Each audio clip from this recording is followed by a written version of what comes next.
His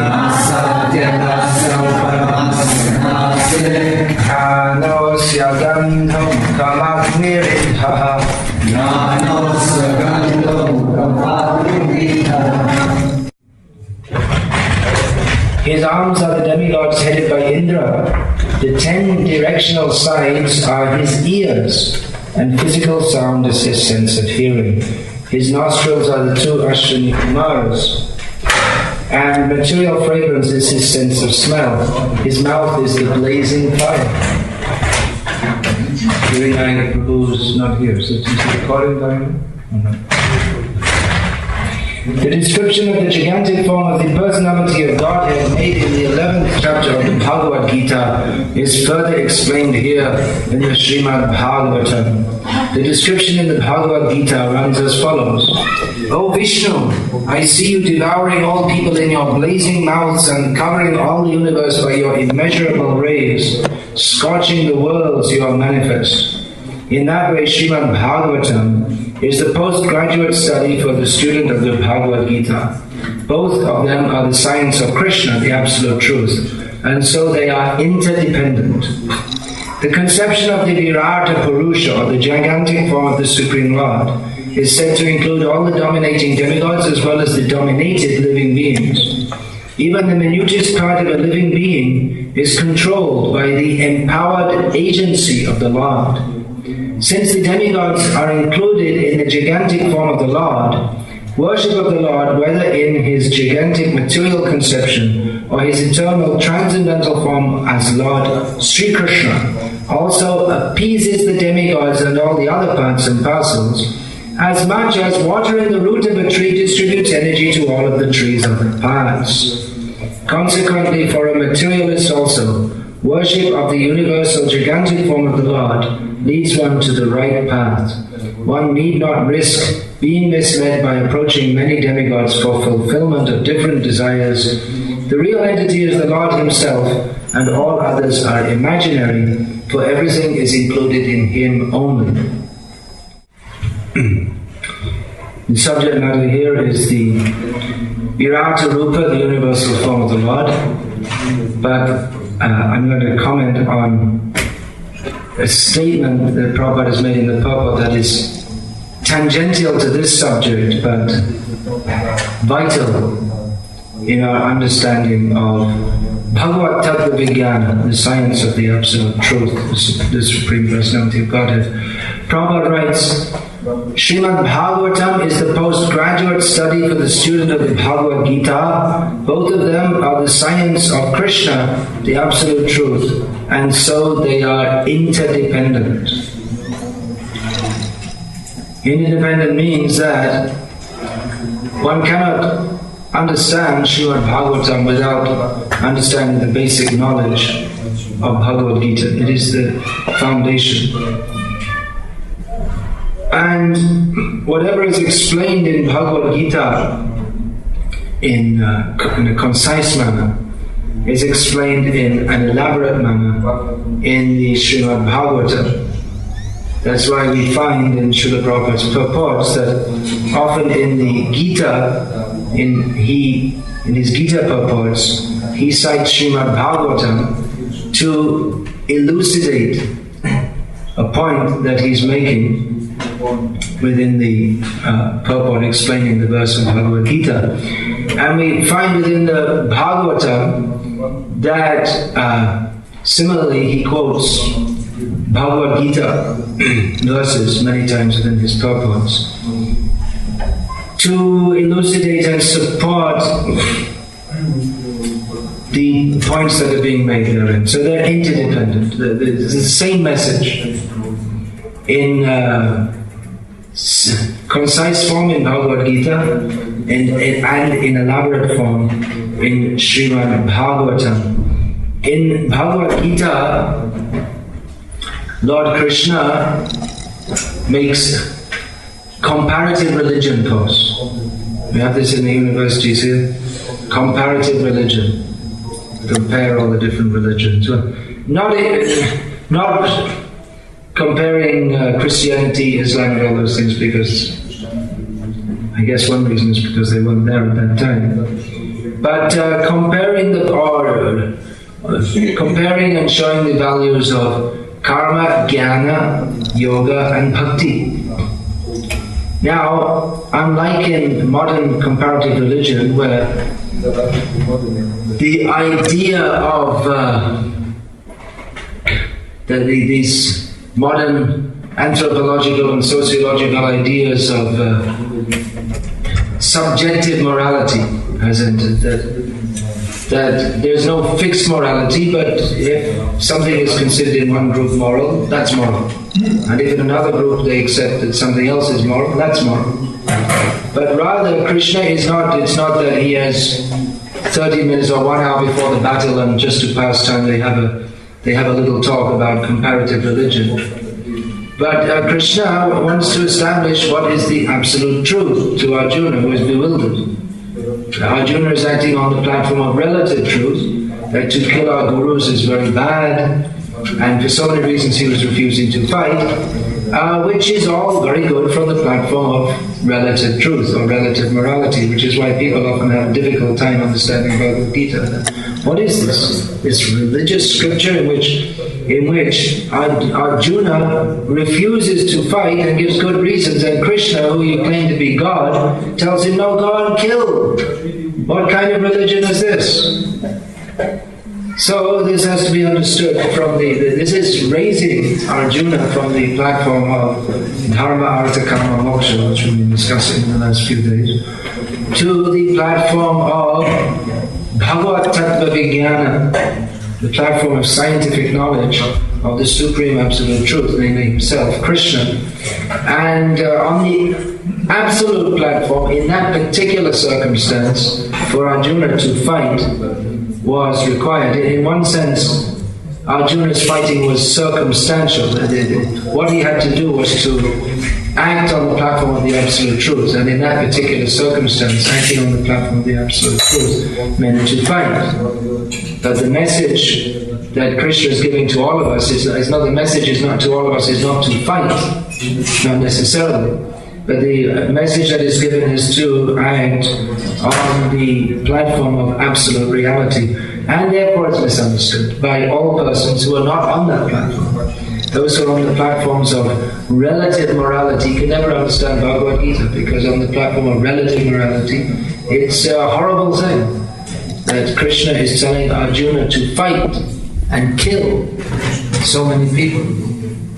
Even we find after the battle, there was one Brahmana who came to Krishna and said that you are the cause of all this fighting. You are this Utanga, it's called Utanga.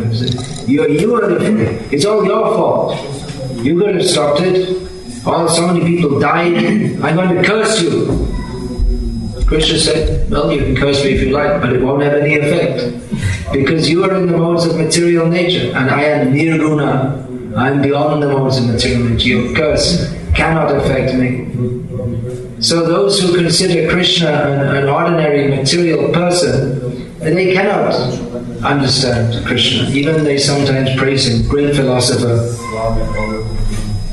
something like this, great historical personality, great politician, great philosopher, yeah, but a lot more. Now, when you say great philosopher, that doesn't mean we compare him to so many great philosophies of philosophers.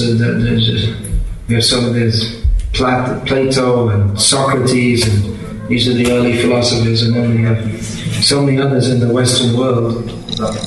So it's not that Krishna is like a prototype Socrates or something like this, but Krishna is himself the absolute truth. And that is the point that Krishna is explaining by explaining karma, jnana, yoga, and ultimately bhakti sarvadhaman parityajya. This is the conclusion. Not that as persons on the relative platform, they conclude that, well, all the paths they're all the same, because all the paths lead to the same goal, which is true. They all lead because they're in a circle. They're going round and round in the samsara chakra, the wheel of birth and death. So they all lead to this, whatever you do, karma, jnana, yoga, or even so-called bhakti, which is not pure devotional service, it just keeps you on the wheel, maybe in different places on the wheel, but it keeps you in the wheel of birth and death. So to them, it's all the same. It all leads to, it's true, it all leads to the same. It keeps us in the wheel of birth and death. And they have no vision beyond that. That was Socrates, wasn't it, who said that was it he who gave that example of persons who they've lived all their life in a dark cave, and someone comes in and says, I will show you the sun. So they pick up their candle. No, you don't need a candle to see the sun. But what are you talking about? You can't see anything without a candle. Prabhupada gave the example, it's from Shastra, of Kupamanduka, the frog in the well. Similar example. You cannot imagine any reality beyond the tiny little well in which he lives. So Krishna examines karma, jnana and yoga and bhakti and comes to the conclusion that bhaktyamam vijanati, the absolute truth can be attained. I can be understood, Krishna says, only by pure devotional service.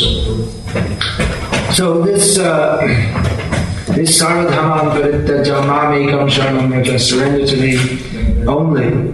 This conclusion of Bhagavad Gita gives us the introduction to Srimad Bhagavatam. When we have accepted Bhagavad Gita, when we come to this conclusion, when we have accepted this conclusion, then we become eligible to begin Srimad Bhagavatam, in which the subject matter is, from the beginning stated, Om Namo Bhagavate Vasudevaya. The subject matter here is Vasudeva, Krishna, the Supreme Personality of Godhead. And all the points that Krishna has stated about himself in Bhagavad Gita are summarized in the first shloka of Srimad Bhagavatam. Janmadyasyataha. It is he from whom the creation comes, by whom everything is maintained, and by whom everything ultimately is destroyed. Janmadyasyataha He is supremely independent. He knows everything. So all these, what comes after that? Tene Brahmaya Hrida Adikaya Lohyanti Yat Surya. It was he who imparted this knowledge to Brahma at the time of creation. And even the great demigods are bewildered in the matter of understanding him. Tejo Vari Vedam Yatha Vinimayo Yatra Chisagam Vishadhamna Srena Sada Nirasta Guhakam Satyam Param Dhimahi. So to understand the subject matter of Krishna is very difficult. It's because we're illusioned, because of the illusion. Just like sometimes this material world is here and compared to the appearance of land on water, or the appearance of water on land, a mirage in other words. He is always residing in his own eternal transcendental abode, and he is forever free from illusion. There is no possibility of illusion in Krishna. Therefore, that Supreme Personality of Godhead is he upon whom one should direct one's attention. One should meditate upon. Then, Dharma Projita Kaitava Atra. Same thing, Krishna says, Savadhaman Parataja. Give up all varieties of religion, which is not actually religion, which is not the Jaiva Dharma or Atma Dharma, the religion of the soul, to surrender to Krishna. So again, in the beginning of Srimad Bhagavatam, Vedvyas states the same thing, rejecting all forms of cheating religion. We find that in Bhagavad Gita, Lord Krishna analyzes what is karma, jnana, yoga and bhakti, and comes to the clear conclusion that, as stated in Bhagavatam, Shreya Shrutim Bhakti Mudasite Krishanti Kevala Bodha, that only bhakti is the only auspicious path for all living beings, and anyone who gives this up, they simply bring trouble upon them, and those who don't engage in devotional service, they simply bring trouble upon themselves.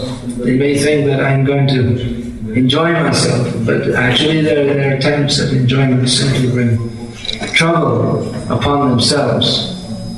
So in this way we can go through the whole Bhagavatam and experts. Pivata Bhagavatas, Rasamalayam, there's go on drinking the nectar of Srimad Bhagavatam. Srimad Bhagavatam is very clearly focused on Krishna. Bhagavad Gita is also, but in Bhagavad Gita, Lord Krishna spends much of the subject matter of Bhagavad Gita is describing what Krishna consciousness isn't, or showing how the path of bhakti is superior, superlatively superior to all other paths. It's in a different dimension or category. Just like we can say that among animals, or let's give it a different example. We have dog races in this country. It's a stupid thing. We have greyhounds racing. They do that? They don't do that. Well, they're not so stupid. But anyway, in many countries, at least in England, a stupid place where I come from, it's a common thing. They have dog races.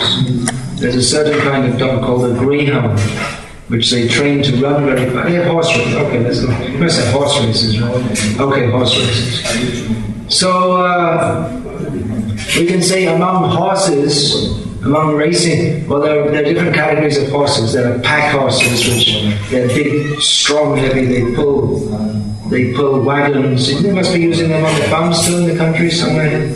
So that kind of horse, that can't be compared to a racehorse in the terms of racing. You bring all the pack horses in the world, and none of them can beat a racehorse, even an ordinary racehorse. So you can say the racing horse is always better than the pack horse. But then if we compare even the pack horse to a snail in terms of movement, there's no comparison. Snail, you have the word?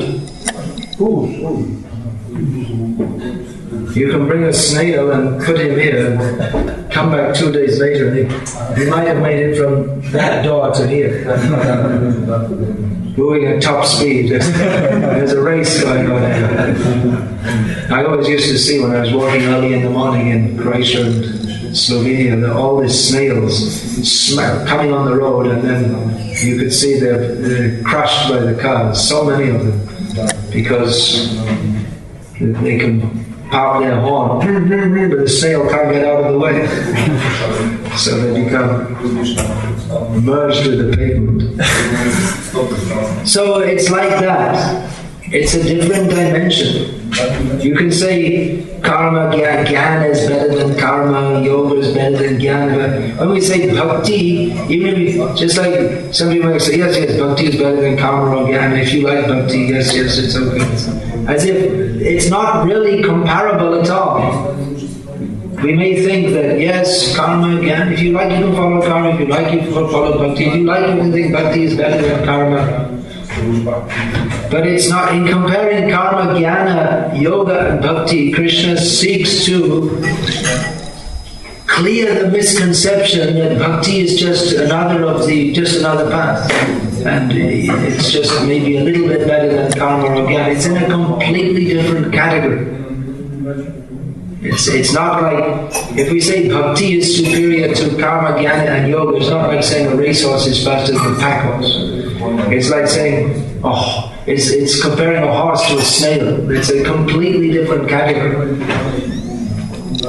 So this is the subject matter of Bhagavad Gita, to establish that bhakti, characterized by surrender to Krishna, is the topmost path, or only really viable path for self-realization to the living being. Now, Srimad Bhagavatam begins from that point. Krishna describes bhakti based on surrender, and of course bhakti is always the symptom of bhakti. It's not like the surrender in a labor camp, or in the army, where you're forced to do so, or out of fear one may follow the rules and regulations. But that is priti purvakam, as Krishna mentions in Bhagavad Gita. In several places, Krishna gives insight into the nature of bhakti. Priti purvaka means executed on the platform of love. So the bhakti which Krishna has described in Bhagavad Gita, which in conclusion he brings to the point of surrender to him, and gives suggestions throughout the Gita of how this path of bhakti is one of love for Krishna, very sweet path of love. But from the very beginning in Srimad Bhagavatam, it is established that herein we are discussing bhakti on the platform of love. Nigamakauvatara galitam phalam shukamakadamrita jagasangita Pivata Bhagavata Rasamale Mohoroho Rasika Bhuvi Bhavuka. This is the ripened fruit of the tree of the Vedic literature, and it's become even better by the Shuka, the parrot, Shuka Goswami, he's pecked it, the parrot pecks the mango on the tree and becomes more sweet. So already you have the sweetest variety of mangoes on the tree, and if the parrot comes and pecks a little bit, then it becomes even nicer, even sweeter. So this example is given, play on words, pan on the shuka. So this Vyasadeva is recommending, go on drinking this nectar up to the point, as long as we're in this world. Again and again, drink this nectar of Srimad Bhagavatam. So, Srimad Bhagavatam brings us to, is based on the knowledge of Bhagavad Gita. It's not different from the knowledge of Bhagavad Gita, but the emphasis is on love beyond surrender. The surrender, that is one platform, but that's not really love. That's why Chaitanya Mahaprabhu, it's quite surprising, in discussing with Ramananda Rai, what is the purpose of life and how to attain it? Sadhya sadhana tattva. So Ramananda Rai gave so many suggestions, starting off with Varnashram Dharma, and Chaitanya Mahaprabhu not exactly rejected Eho Bhajya, but he said it's external. He didn't say it's totally bogus, but he said it's not intrinsic to the soul. Varnashram Dharma, this is not intrinsic to the soul. Then he offered Karma Mishra Bhakti, Eho Bhajya, Jnana Mishra Bhakti, Eho Bhajya. Then Ramananda Rai suggested Savadhaman Parityaja Mamekam Sharanam Raja, and Chaitanya Mahaprabhu said Eho Bhajya, this is also external. Agi Kaha, say something more. It may be very surprising. This is Krishna's topmost instruction in Bhagavad Gita. And Chaitanya Mahaprabhu says, that's also external. It's getting better, but something, this is also external. So how is that? Krishna is saying, surrender to me, I will deliver you from all sinful reactions. How is that also external? Bhaktisiddhanta Saraswati Thakur explained that this is because if you have to say to someone that, okay, you be a good boy, naughty boy, you be a good boy, and I'll forgive you, and I'll give you some sweets. So that's all right for naughty boys, but that's not love. Sarvadhaman parityaja mamekam sharanam raja. That doesn't establish the platform of love for Krishna, where one voluntarily offers himself, or gives himself, or is engaged in service without any expectation. So, even though this is such a high platform compared to the karmis, jnanis, or yogis, it is still, it has to be explained further, or we have to go further. So, Chaitanya Mahaprabhu's teachings especially, that is love beyond surrender. Love means beyond surrender. Surrender is the basis. If there's no surrender to Krishna, there's no love for Krishna. But we have to go more, further. So Chaitanya Mahaprabhu especially has explained the Srimad Bhagavatam in a manner to highlight his love beyond surrender. Prema Marto Mahan. That the real necessity for every living being is to love Krishna without any expectation, not even mukti. in other Vaishnava Sampradayas, they desire mukti for the sake of serving the Lord. They don't want this Sayuja mukti of merging into the existence of the Lord, but they desire mukti. We shall go to Vaikuntha and we shall serve the Lord there. But Chaitanya Mahaprabhu, not even that. If I can love you anywhere, I don't even demand to be. If you don't want me with you, if that gives you happiness, then I'm also ready to accept. Not even any slight demand from Krishna. Just praying for the opportunity.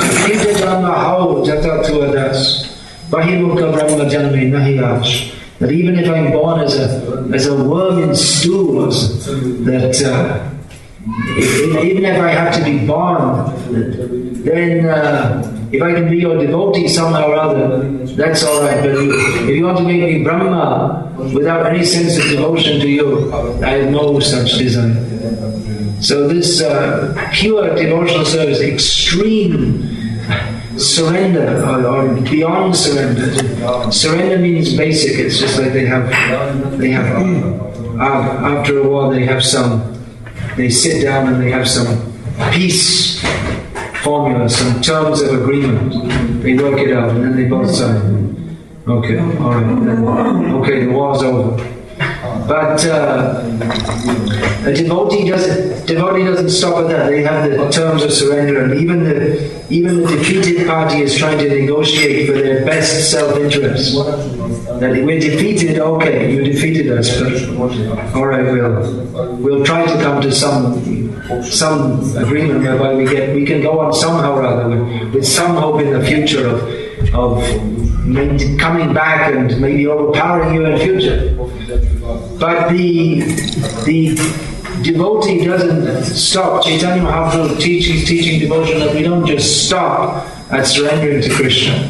That, okay, I realize I can't be happy in this material world, therefore I surrender to you, Krishna. But no, more. But not just simply on the platform of what I can get from Krishna, what Krishna can do for me, but how I can give myself, how I can serve Krishna. Even I'm not fit to serve Krishna. Das. Let me serve those who are serving Krishna.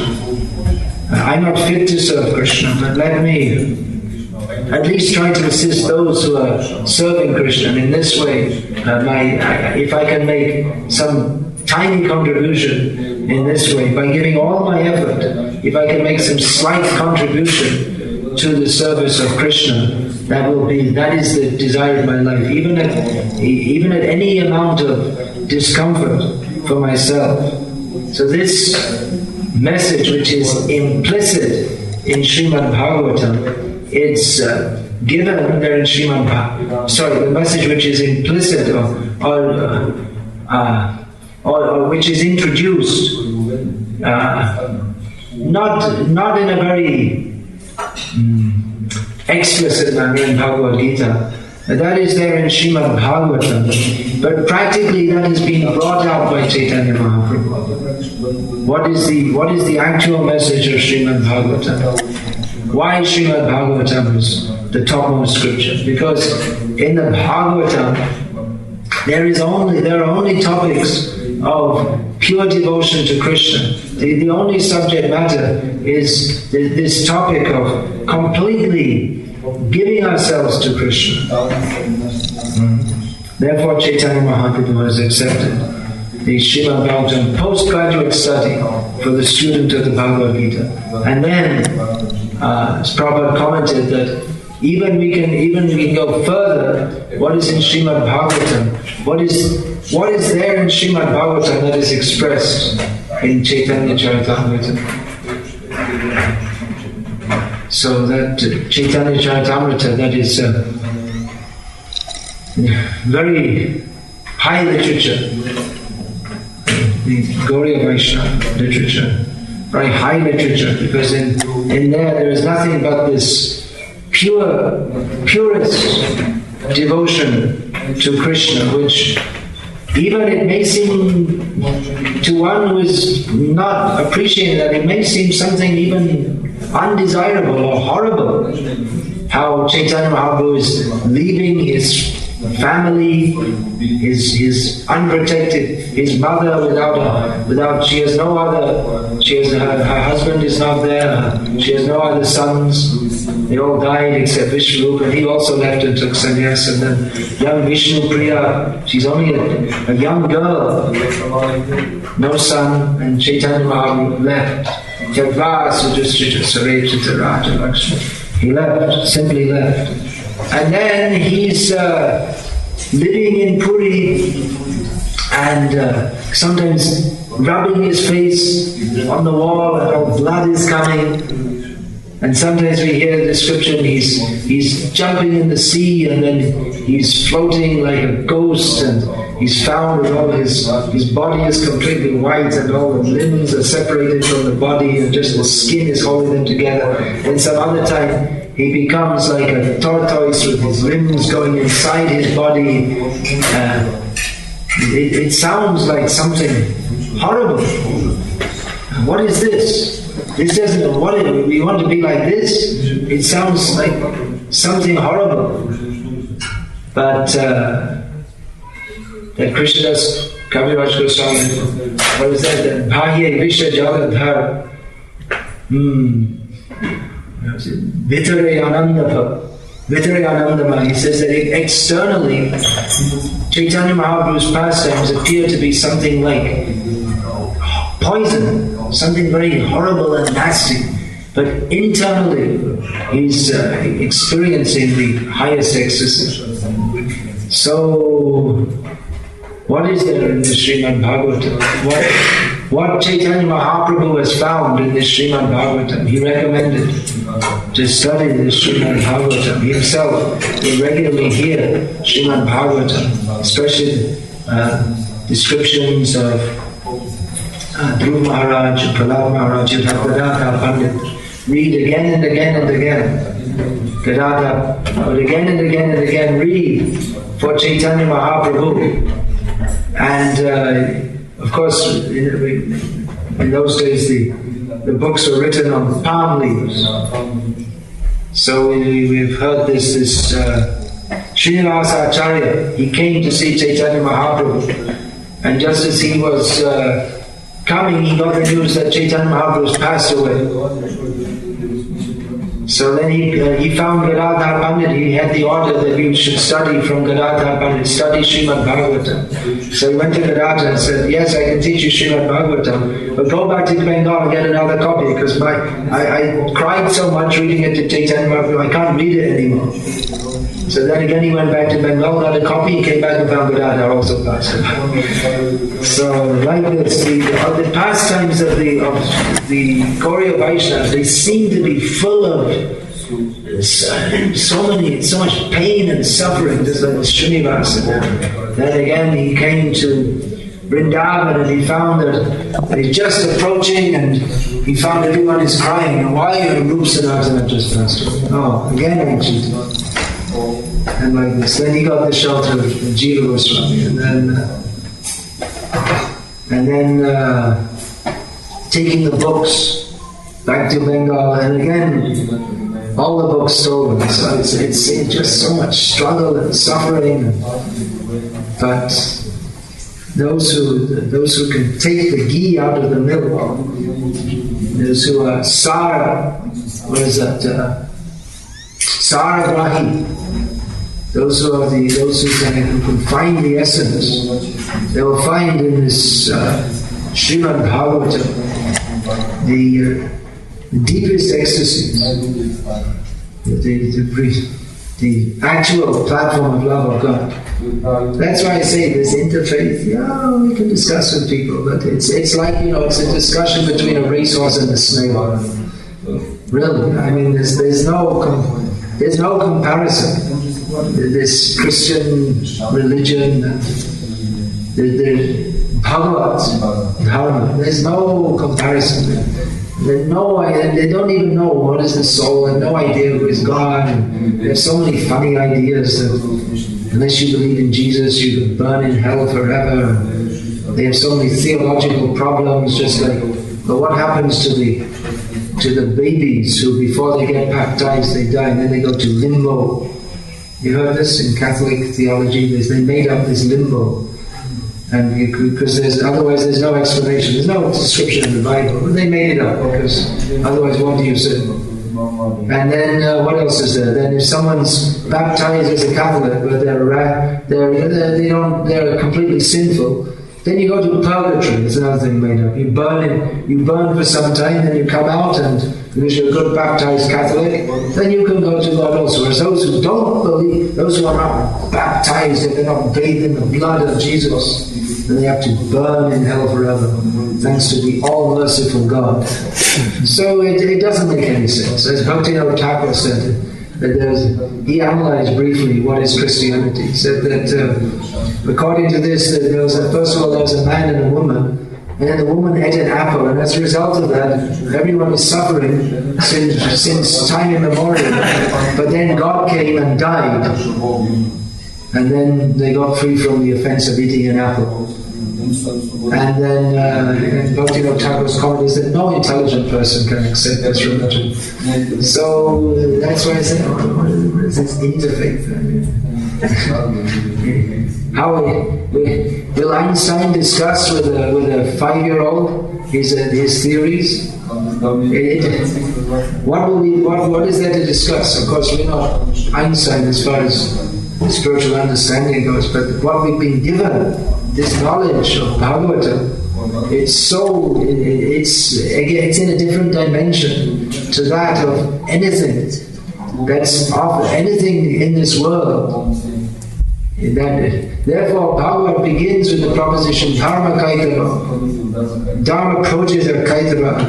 In commenting on this or paraphrasing this, Bhaktisiddhanta Saraswati Thakur said that Priti Vite Joto Kata Dharma Narma Chale Bhagavata Kahe Taha Paripurna Chale. He said that whatever is going on and whatever is being broadcast in the name of religion in the world, according to the version of Srimad Bhagavatam, it's simply all cheating.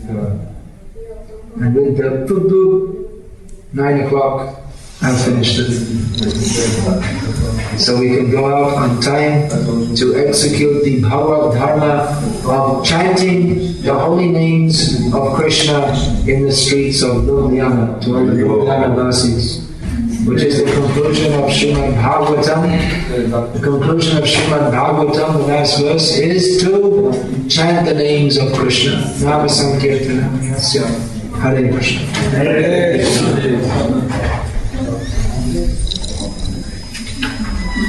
So, that's it.